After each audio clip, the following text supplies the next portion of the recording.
The morning sun streamed through the windows of room 204 at Roosevelt High School, where Ms. Lee was doing what she loved most, teaching physics to her enthusiastic students. The classroom buzzed with energy as she demonstrated Newton's laws of motion using a creative experiment involving marbles and a handmade wooden ramp. "Now watch carefully," she said, her eyes sparkling with excitement as she placed a large marble at the top of the ramp. "What do you think will happen when I let it go?" The students leaned forward in their seats, completely absorbed in the demonstration. Ms. Lee had been teaching at Roosevelt High for 8 years, and her innovative teaching methods had earned her the Teacher of the Year award twice. Her students often said her class was their favorite because she made complex concepts feel simple and fun. She had a special gift for connecting with teenagers who struggled with science, helping them discover their hidden potential. That particular Tuesday started like any other. Ms. Lee arrived early, as usual, setting up her classroom while sipping her morning coffee. She wore her usual professional attire, a navy blue blazer over a white blouse, with her school ID badge hanging around her neck. Her long black hair was neatly tied back, and her warm smile greeted each student as they filed into class.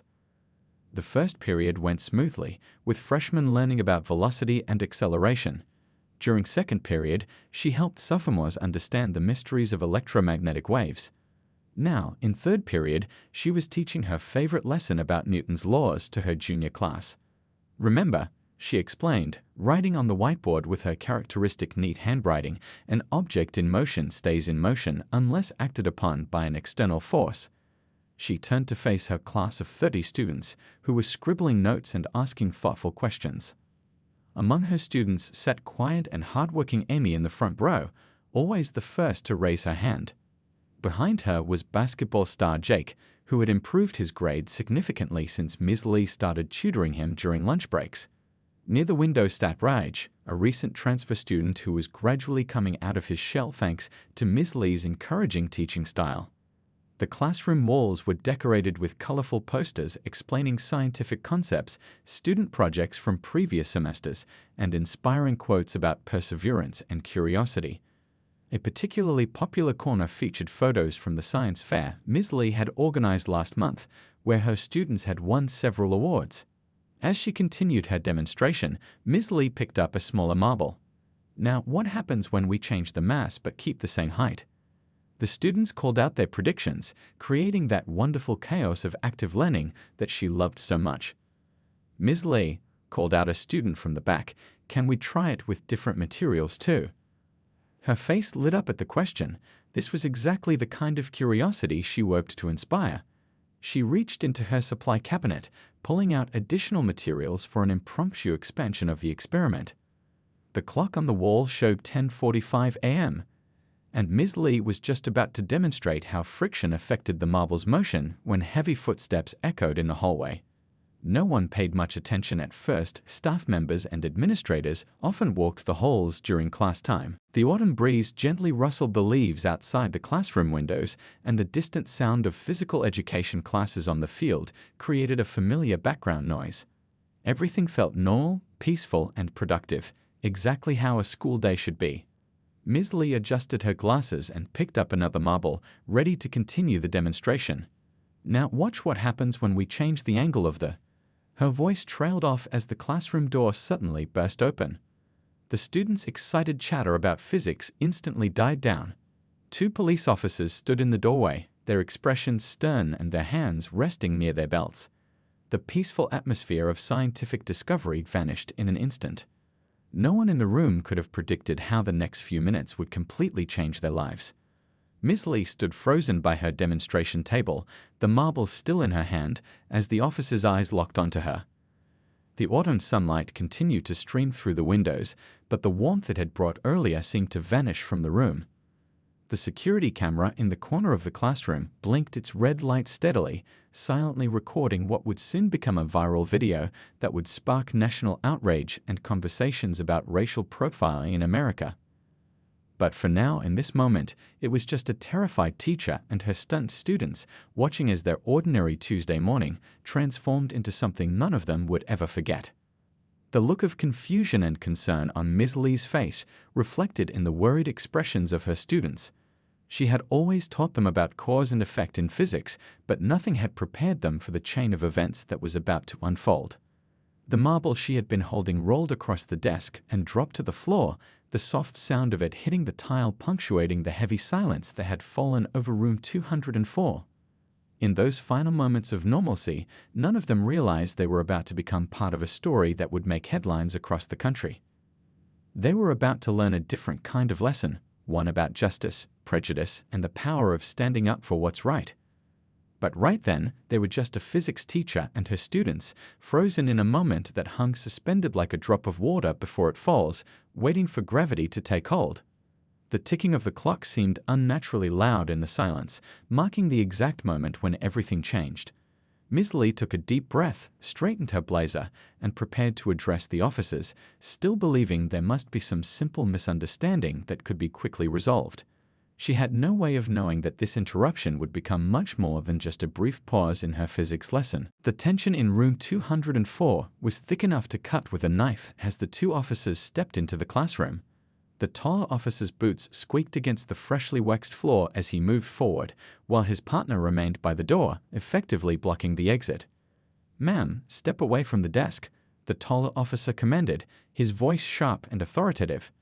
Ms. Lee's hands trembled slightly as she placed the demonstration materials down on her desk. "There must be some mistake," she said calmly, though her heart was racing. "I'm in the middle of teaching my class." The students watched in stunned silence as their beloved teacher tried to reason with the officers. "I'm Ms. Lee, the physics teacher." "My ID is right here," she said, gesturing to the badge hanging around her neck. But the officers seemed to look right through her, their minds already made up about what they thought they knew. "We received a report about a suspicious individual matching your description," the second officer stated flatly. "We need you to come with us." The words hung in the air like heavy storm clouds, and the students began to stir uncomfortably in their seats. One brave student raised her hand. "Officers, there's been a mistake. Ms. Lee is our teacher. She's been here all morning." The girl's voice quivered but remained strong. Other students began nodding and voicing their agreement, but the officers remained unmoved. "Everyone stay in your seats," the taller officer commanded, silencing the growing protests. Ms. Lee stood perfectly still, her mind racing as she tried to understand what was happening. She had dealt with difficult situations before, but nothing like this. The classroom phone on the wall began to ring, likely the front office checking on the commotion, but nobody moved to answer it. Outside in the hallway, curious faces began to peer through the small window in the door, drawn by the unusual scene unfolding inside.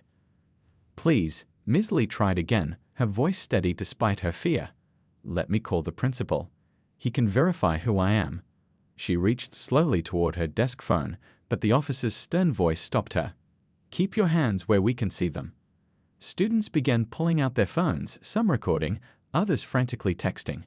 The soft glow of dozens of phone screens illuminated worried faces around the room. One student was typing rapidly, messaging the principal directly through the school's emergency contact system.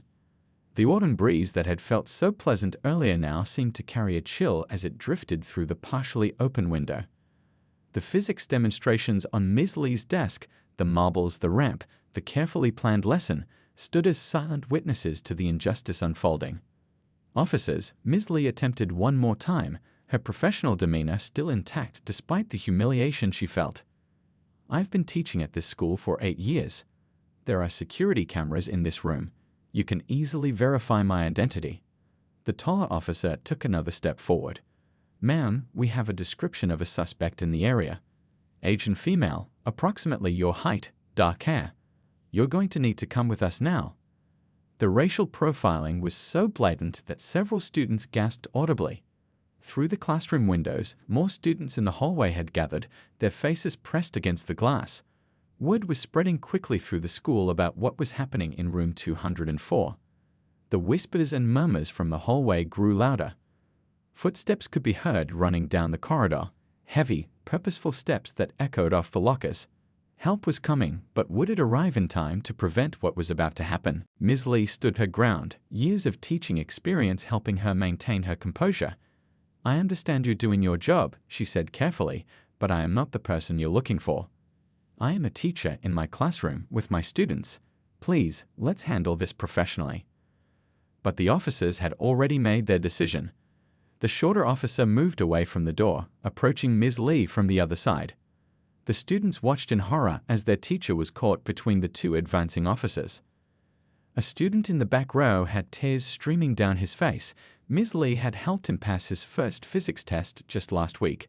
Now he watched helplessly as the person who had believed in him when no one else did was being treated like a criminal. The classroom clock continued its steady ticking, each second stretching out painfully as the situation escalated. The morning sun cast long shadows across the floor, creating a dramatic scene that none of the witnesses would ever forget. Just then, heavy footsteps thundered down the hallway, growing louder by the second. The principal's voice could be heard shouting from the corridor, "Wait, stop, that's my teacher," but the officers seemed determined to complete what they had started. The students' phones continued recording, capturing every moment of the unfolding drama. Their hands shook as they held their devices steady, knowing instinctively that what they were witnessing needed to be documented. Ms. Lee's carefully styled hair had started to come loose from its neat arrangement, a physical representation of how her ordinary day was unraveling. Yet she maintained her dignity, showing her students through her actions how to face injustice with grace and strength. The tension in the room had reached a breaking point. The principal was just seconds away from entering the classroom, but the officers were already reaching for their handcuffs. The metallic click of the cuffs being opened seemed to echo off the walls of room 204, a sound that would haunt everyone present for years to come. In those final moments before everything changed completely, Ms. Lee caught the eyes of her students. Her look conveyed what she had always taught them: stay calm, think clearly, and remember that truth eventually prevails. Even in this moment of personal crisis, she remained their teacher. The door burst open and the principal rushed in, but it was already too late. The next few moments would change not just Ms. Lee's life, but the lives of everyone in that classroom, the school, and eventually the entire community. The cold metal of the handcuffs clicked around Ms. Lee's wrists as the principal burst through the classroom door, out of breath from running down 3 flights of stairs. "Stop this immediately," he shouted, his face red with both exertion and anger. "This is completely unacceptable." The sound of 30 phone cameras clicking and recording filled the air as Ms. Lee stood there, her head held high despite the humiliation. Her normally pristine blazer was wrinkled where the officers had grabbed her, and her school ID badge dangled awkwardly from her neck. "Sir, we're conducting an investigation," the taller officer stated firmly to the principal, but there was a hint of uncertainty in his voice now. The principal, a respected figure in the community for over 2 decades, stepped forward with purpose. "This woman is Ms. Lee, one of our most distinguished teachers," he declared, pulling out his own phone. "I have her personnel file right here, complete with photo ID. She has been in this building since 7:15 this morning. We have security footage to prove it." The students watched as their principal, usually calm and diplomatic, struggled to contain his outrage. Some were still recording, their phones capturing every word, every gesture, every moment of this incredible scene. Others had tears streaming down their faces, watching their beloved teacher being treated like a criminal. Through the windows, dozens more students had gathered in the hallway. The news had spread through text messages and social media, and now what seemed like half the school was watching. Some held up their own phones, documenting everything through the glass. Ms. Lee stood perfectly still, her wrists aching from the tight handcuffs. She could feel her students' eyes on her, and she knew that how she handled this moment would teach them more than any physics lesson ever could. Despite the burning humiliation, she maintained her composure. "These are my students," she said quietly but firmly. "They're watching everything you do. Think about the message you're sending them about justice and authority." Her words seemed to hang in the air, heavy with meaning. The shorter officer shifted uncomfortably, glancing at his partner. The reality of their mistake was beginning to dawn on them, but protocol and pride kept them from immediately backing down. The principal continued pulling up document after document on his phone, proving Ms. Lee's identity and employment. "Our suspect was reported in the area just 30 minutes ago," the tall officer attempted to explain, but his voice lacked its earlier confidence. The principal cut him off. "And 30 minutes ago, Ms. Lee was teaching her second period class. We have 28 students who can verify that, plus security footage. The classroom clock kept ticking, each second stretching out painfully. The autumn sun had shifted, casting different shadows now, marking the passage of time during this surreal event. The physics demonstrations sat abandoned on the desk, the lesson about Newton's laws forgotten in the face of a much harsher reality. One student stood up, her voice shaking but determined. "Ms. Lee helped me pass physics when everyone else said I couldn't do it. She comes in early every Tuesday to tutor students who need extra help. She was here this morning. I know because I was one of those students." More students began to speak up, their voices overlapping as they shared their own stories about their teacher. "She helped me get into advanced placement classes. She wrote my college recommendation letter. She never gives up on anyone." The officers began to look increasingly uncomfortable as the evidence of their mistake mounted. The principal had now pulled up the school's security camera feed on his tablet, showing Ms. Lee entering the building that morning, teaching her earlier classes, and never once leaving the building. "Remove those handcuffs immediately," the principal demanded, his voice carrying the weight of his authority. "And then we're going to have a very serious conversation about proper procedure and racial profiling." The taller officer finally reached for his keys, the metallic jingling seeming especially loud in the tense classroom. As he removed the handcuffs, Ms. Lee quietly rubbed her wrists, the red marks a visible reminder of what had just happened. The students' phones kept recording as Ms. Lee straightened her blazer with dignity. Her hair had come completely loose now, falling around her shoulders, but somehow she looked more powerful than ever.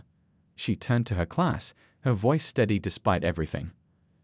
"I want you all to remember something," she said, looking at each of her students. "When you see injustice, document it. When you know the truth, speak it. And never let anyone make you feel less than who you are." The principal was already on his phone, calling the district superintendent. The officers stood awkwardly by the door, their earlier authority deflated by the weight of their mistake. Through the classroom windows, the crowd in the hallway had grown even larger. Some of the students were already posting their videos online. The story was spreading beyond the school walls, reaching into the community and beyond. What had started as a peaceful physics lesson was about to become something much bigger. Ms. Lee looked at the abandoned physics demonstration on her desk, the marbles still sitting in the groove of the wooden ramp. "An object in motion stays in motion," she had taught them earlier. Now they were all about to learn how true that law could be, not just in physics, but in the movement for justice and change.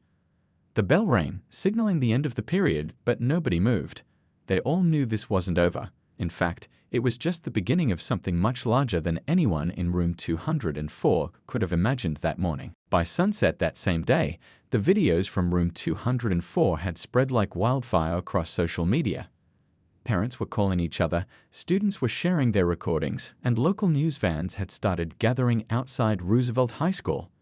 The peaceful suburban community had suddenly become the center of a national conversation about racial profiling.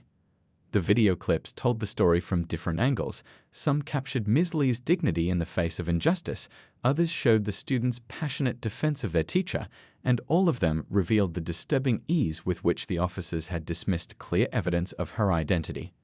At the local coffee shop downtown, people huddled over their phones, watching the footage again and again. "That's my daughter's physics teacher," one parent told another. "She helped my kid get into college last year." The ripples of outrage spread through every conversation. The school's parent association quickly organized an emergency meeting in the gymnasium that evening. The usually spacious gym was packed to capacity, with people standing along the walls and sitting on the floor. The air was thick with emotion and purpose. "My daughter was in that classroom," one mother stood up to speak, her voice trembling with anger.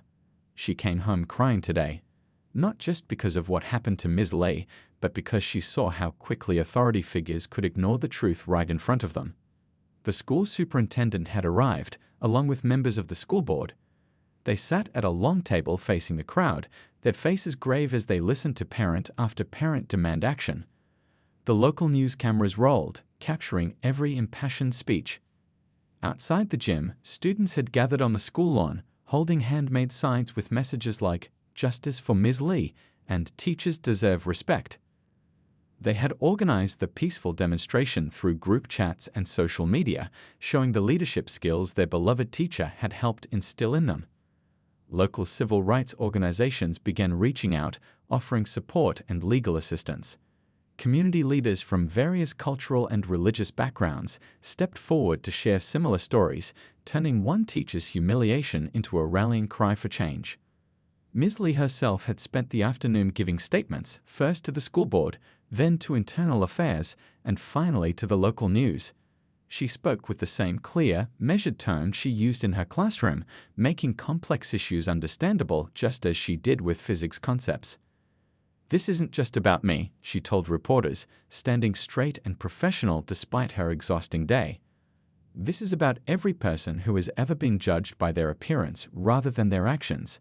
This is about teaching our children what justice really means." The videos kept spreading, now picked up by national news networks. Social media exploded with hashtags supporting Ms. Lee and calling for police reform. Each share, each comment, each expression of outrage added to the growing wave of demand for change. In coffee shops, at dinner tables, and in online forums, people shared their own stories of being profiled or witnessing profiling. Ms. Lee's experience had opened a door for others to speak their truth, turning personal pain into collective action. The student who had first texted the principal created an online petition demanding new training procedures for local law enforcement. By nightfall, it had gathered thousands of signatures from across the country. The physics classroom had become a catalyst for national dialogue. Parents of Ms. Lee's current and former students began sharing stories of her impact on their children's lives. "She tutored my son for free when we couldn't afford extra help," one father wrote in a viral post. "She believed in him when he didn't believe in himself." The school's security footage had been released, clearly showing Ms. Lee teaching her morning classes, definitively proving she couldn't have been the suspect the police were looking for. The timestamp on the footage became another damning piece of evidence of the officer's rush to judgment. Local businesses began putting up signs of support in their windows. The owner of the neighborhood bakery, who had a child in Ms. Lee's class, offered her shop as a meeting place for parents and community members to organize their response. The physics lessons Ms. Lee had taught suddenly took on new meaning.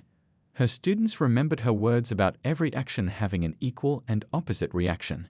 Now they were seeing this principle play out in real life as the community's reaction to injustice grew stronger by the hour. Teachers from other schools began calling and emailing messages of support. Some shared their own experiences with prejudice, while others offered to join in any protests or actions planned. The solidarity among educators added another powerful voice to the growing movement. As night fell over the town, small groups gathered for candlelight vigils in various neighborhoods. The gentle flames flickered in the darkness, symbolizing hope and determination. Parents used these gatherings to talk to their children about justice, dignity, and the power of standing up for what's right. Social media continued buzzing with updates. The video clips had now been viewed millions of times. Each new viewer brought fresh outrage and calls for accountability. What had started in a small physics classroom was now echoing across the nation. The story had touched a nerve, bringing to light issues that had long simmered beneath the surface of the community. Ms. Lee's calm dignity in the face of injustice, captured so clearly in the students' videos, became a powerful symbol of resistance against prejudice and profiling. As the first day drew to a close, it was clear that this story was far from over. The community had been awakened, and they weren't going to let this incident fade away into forgotten headlines. Change was coming, sparked by one physics teacher and her students who refused to stay silent in the face of injustice. The internal affairs investigation began early the next morning. In a Stark office downtown, investigators pored over body camera footage, school security videos, and dozens of student recordings. What they found was more troubling than anyone had initially realized. The body camera footage revealed the full extent of the officer's misconduct. Not only had they ignored Ms. Lee's ID badge and the students' protests, but their own cameras had clearly captured the school security monitor, showing her teaching in that very classroom just minutes before they arrived. "Look at this timestamp," one investigator said to another, pointing at the screen. They received the suspect description at 10:30. Ms. Lee is clearly visible on security footage teaching in her classroom at 10:28. There was no possible way she could have been their suspect. More disturbing patterns emerged as the investigation deepened. Past incident reports showed similar cases of hasty judgments and racial profiling. The two officers had a history of complaints filed against them, though none had led to serious consequences until now. The police chief called an emergency meeting with his command staff. The conference room was tense as they reviewed the evidence. "This isn't just about poor judgment," the chief said, his face grim. "This is about systemic issues we can no longer ignore." Meanwhile, at the school district headquarters, administrators were conducting their own investigation. They discovered that despite having clear protocols for police entering school buildings, these procedures had been completely disregarded in Ms. Lee's case. The superintendent sat at her desk, surrounded by stacks of incident reports and policy documents. "We need to completely overhaul our security protocols," she told her staff. "No teacher should ever feel unsafe in their own classroom." Local civil rights attorneys began building a case, gathering testimonies from students, staff, and witnesses. The evidence was overwhelming. The videos had captured every moment of the incident from multiple angles, leaving no room for doubt about what had transpired. The police department's training procedures came under intense scrutiny. Records showed that despite having diversity training programs in place, they were outdated and inadequately implemented. The incident with Ms. Lee had exposed serious flaws in the system. Community members discovered that similar incidents had occurred before but had been quietly settled or dismissed. This time was different. The presence of so many student witnesses and their quick action in recording everything had made it impossible to sweep under the rug. The investigation revealed another troubling detail. The original suspect report that had led the officers to the school was vague and shouldn't have triggered such an aggressive response. The description had been as basic as Asian female, dark hair, criteria that could have matched thousands of people in the area. In the police department's evidence room, technicians analyzed the officers' radio communications from that day. The recordings showed they had ignored dispatchers' attempts to verify Ms. Lee's identity before making the arrest. Their rush to judgment became more apparent with each new piece of evidence. The school's security office provided additional footage showing Ms. Lee's entire morning, arriving early to tutor students, getting coffee from the teacher's lounge, chatting with colleagues. Every moment was accounted for, making the officers' actions seem even more inexcusable. Professional police conduct experts were brought in to review the case. Their analysis was damning. The officers had violated numerous protocols, from failing to properly identify themselves to using excessive force in a school setting. The investigation also looked into the school's emergency response system. While the principal had been quickly notified, the delay in reaching him and his arrival showed the need for better communication procedures during crisis situations. As investigators dug deeper, they found that the officers' precinct had a history of similar incidents that had been downplayed or ignored. Ms. Lee's case was becoming the catalyst for exposing years of institutional problems. The police department's internal messaging system revealed troubling conversations between officers about racial profiling. What started as an investigation into one incident was uncovering deeper issues within the department's culture. Social media played a crucial role in the investigation. The multiple angles and perspectives provided by student videos helped investigators piece together a complete timeline of events. Every moment was documented, leaving no room for misinterpretation. The school board began reviewing their own policies about police presence in schools. They discovered gaps in their protocols that had left teachers and students vulnerable.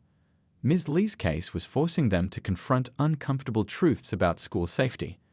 By week's end, the investigation had gathered enough evidence to prove beyond doubt that the officers had acted improperly. Their body camera footage, combined with school security videos and student recordings, painted a clear picture of racial profiling and abuse of power. The findings would lead to significant changes in both the police department and school system. But for now, investigators focused on building an airtight case that would ensure justice was served and prevent similar incidents in the future. The consequences of that day in room 204 began to unfold quickly and decisively. 1 week after the incident, the police chief stood before a packed press conference, his usual confident demeanor replaced by a somber expression. "After a thorough investigation, we acknowledge that serious mistakes were made. he announced, cameras flashing as he spoke. Both officers have been suspended without pay, and they will be required to complete extensive retraining before returning to duty. But the chief wasn't finished. He pulled out a thick document, a new comprehensive anti-bias training program that would become mandatory for every officer in the department. What happened to Ms. Lee will never happen again in our city, he promised, his voice firm with conviction. The police department's public apology was broadcast live on local news channels. Residents gathered in coffee shops and living rooms to watch as the chief detailed the changes being implemented. The officers involved sat at the conference table, their badges temporarily removed, facing the consequences of their actions. At the school district office, the superintendent announced her own set of changes. "We're implementing new security protocols in all our schools," she explained to assembled reporters. "No law enforcement officer will be allowed to enter a classroom without first checking in with administration and following proper procedures." Ms. Lee's civil rights lawsuit moved forward, but it wasn't about money. Her lawyers worked with her to ensure the settlement included mandatory changes in police training and school security policies. She wanted lasting change more than financial compensation. The two officers, facing the reality of their mistakes, requested a meeting with Ms. Lee. In the principal's office, they offered personal apologies. "We let our assumptions cloud our judgment," the tall officer admitted. We failed your students, and we failed our own principles of protecting and serving." The community's response remained strong. Local businesses raised funds for a new school security system. Parents organized workshops about civil rights and proper police procedures. Students started a club focused on social justice and community relations. The school board voted unanimously to create a new position, a civil rights coordinator for the district. Their first task would be reviewing and updating all policies regarding law enforcement interaction with students and staff. Ms. Lee's story appeared in educational journals and police training materials nationwide. Other school districts and police departments began reaching out, wanting to learn from what happened and prevent similar incidents in their own communities. The student who first recorded the incident received a journalism award from a local newspaper. "I just did what Ms. Lee always taught us," she said during the ceremony. "Observe carefully, document everything, and stand up for what's right." The police department's training center underwent a complete overhaul. New simulation programs were installed, teaching officers to recognize and overcome unconscious bias. The scenario from room 204 became a key training example of what not to do. Back at Roosevelt High, things were changing too. The school installed a new security system with improved communication channels between classrooms and administration. Every teacher received training on their rights and proper procedures during law enforcement interactions. Ms. Lee returned to her classroom, greeted by renovations funded by community donations. New physics equipment filled the storage cabinets, and a plaque on the wall commemorated the day that a physics lesson about motion led to a movement for change. The officers began their retraining program, working directly with community leaders and civil rights experts. They shared their story with other officers, turning their mistake into a powerful lesson about the importance of careful judgment and overcoming bias. The police department's new training program became a model for other cities.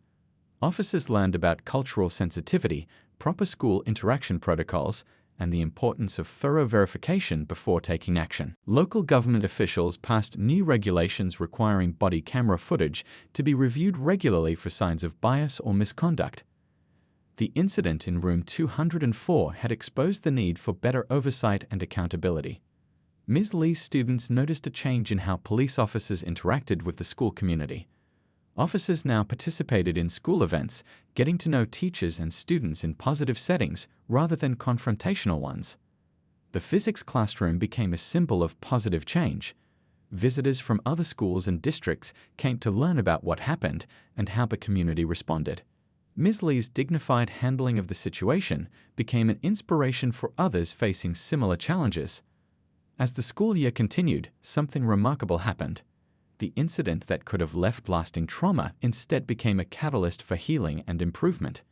The community had shown that positive change could come from even the darkest moments. 1 year after the incident in room 204, Roosevelt High School hosted a special assembly in the gymnasium.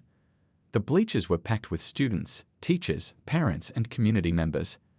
The same room that had held angry protests now buzzed with excitement about positive change. Ms. Lee stood at the podium, looking out at the gathered faces. Her physics classroom had become more than just a place to learn about Newton's laws. It had become the birthplace of a movement that transformed an entire community.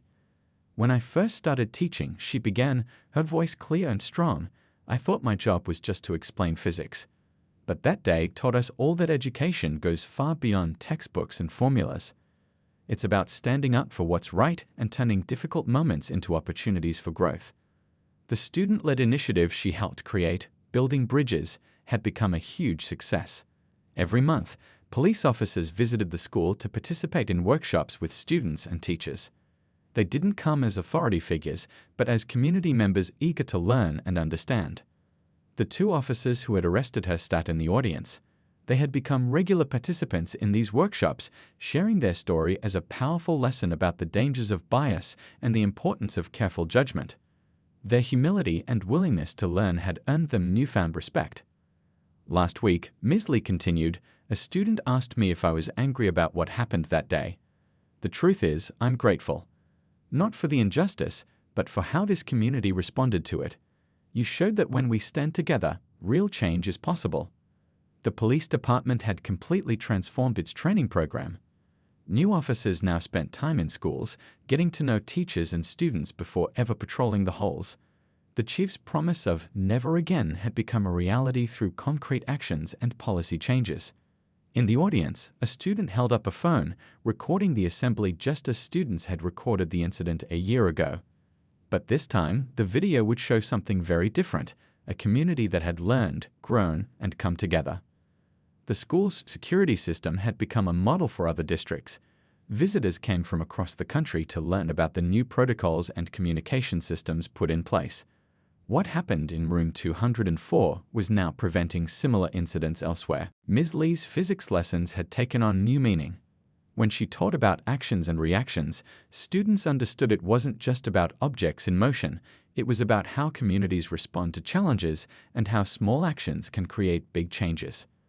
The Civil Rights Coordinator, a position created after the incident, reported that complaints about racial profiling had dropped dramatically. The new training programs and community engagement initiatives were showing real results.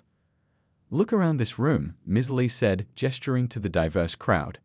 "We have students, teachers, parents, police officers, and community leaders all working together. This is what progress looks like. This is what happens when we choose to learn from our mistakes instead of hiding from them." The student newspaper had won several awards for its coverage of the changes over the past year. Young journalists learned that their phones could be powerful tools for justice when used responsibly and thoughtfully. Local businesses that had supported the movement now displayed proud signs reading "Community United." The coffee shop where parents had first gathered to share their outrage now hosted regular meetings between police officers and community members. Ms. Lee's classroom had changed too. Besides physics equations, the walls now displayed photos of community events and workshops. Students learned not just about forces in motion, but about the force of united voices and the motion of positive change. Today, Ms. Lee concluded, "We're not just celebrating what we've accomplished. We're committing to continuing this work. Every person in this room has the power to make a difference. Remember that the next time you see injustice, your voice matters, your actions matter." The assembly ended with something remarkable, a standing ovation that included everyone: students, teachers, officers, and community members all standing together. The barriers that had once divided them had been replaced by bridges of understanding. As people filed out of the gymnasium, conversations buzzed about future plans and initiatives. What had started as a terrible incident in one classroom had grown into a lasting movement for positive change. Ms. Lee returned to her classroom, where a new physics lesson awaited. But now the students understood that the most important lessons weren't just about science. They were about courage, justice, and the power of a community standing together for what's right. The story of room 204 became more than just a cautionary tale. It became a blueprint for how communities could turn moments of crisis into opportunities for growth and understanding. And it all started with one physics teacher who showed that dignity and determination could overcome prejudice and fear. The transformation wasn't just about new policies or programs, it was about changed hearts and minds. The community had learned that real change happens when people choose to work together instead of against each other, when they choose understanding over assumption, and when they refuse to let injustice have the final word.